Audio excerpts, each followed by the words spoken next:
Drugs प्रकरणावरनं चर्चेत आलेलं तुळजापूर पुन्हा एकदा वादाच्या केंद्रस्थानी सापडलेलं आहे। कारण ड्रग्ज प्रकरणातला प्रमुख आरोपी विनोद गंगणेला भाजपनं थेट नगराध्यक्षपदाची उमेदवारी दिल्यामुळे आता एक नवा आणि मोठा वाद निर्माण झाल्याचं चित्र आहे। याआधी तुळजापुरातील महंत इच्छागिरी महाराज यांचं नाव भाजपकडनं नगराध्यक्षपदासाठी चर्चेत होतं।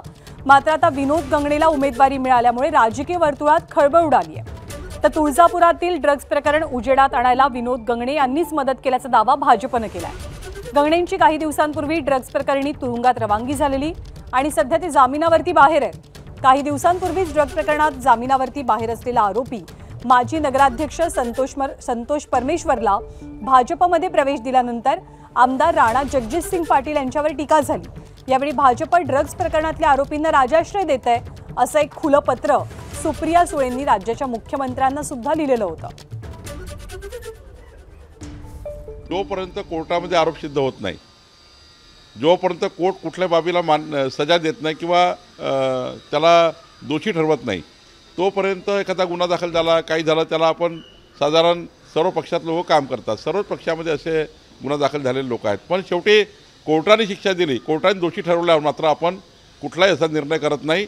या केसमध्ये कुठलाही दोषी कोर्टाने ठरवलं नाही आहे, गुन्हे दाखल झाले आणि त्या गुन्ह्याची जमानत झाली आहे। आता तुम्ही सांगितलेलं तुळजापूरचा ड्रग्जमधला आरोपी, ड्रग्जमधला तो यांचा नगराध्यक्षाचा उमेदवार होतो।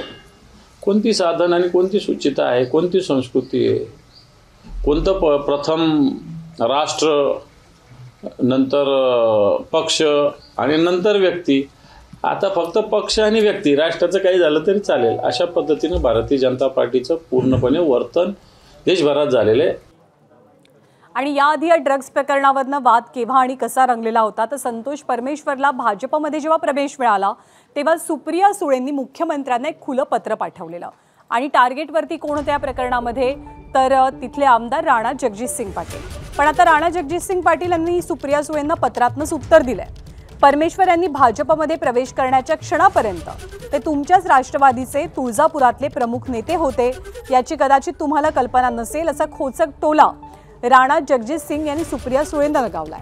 त्यामुळे आता राणा जगजितसिंग आणि सुप्रिया सुळेंमध्ये वादाची नवी ठिणगी पडल्याचं चित्र पाहायला मिळतंय।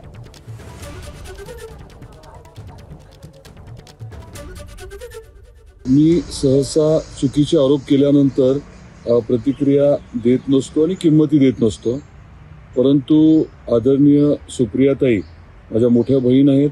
मला मनापासून वाटलं की इतका जबाबदार व्यक्ती जर अशा पद्धतीने बोलत असतील तर वास्तव त्यांच्यापर्यंत पोहोचणं गरजेचं आहे आणि त्यामुळे मी आवर्जून त्यांना पत्र लिहिलं। त्यांचा जो काही गैरसमज झाला आहे, जी काही चुकीची माहिती त्यांना देण्यात आलेली आहे ती दूर व्हावी आणि त्यांच्याबरोबर स्वाभाविकपणे चर्चा करायला आणि पुरावे त्यांना दाखवायला मी बिलकुल तयार आहे।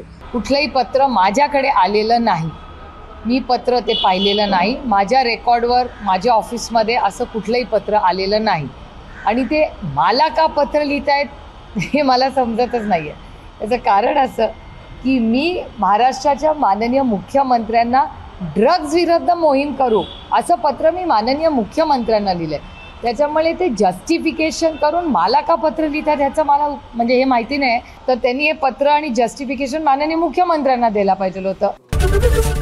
एबीपी माझा, उघडा डोळे बघा नीट।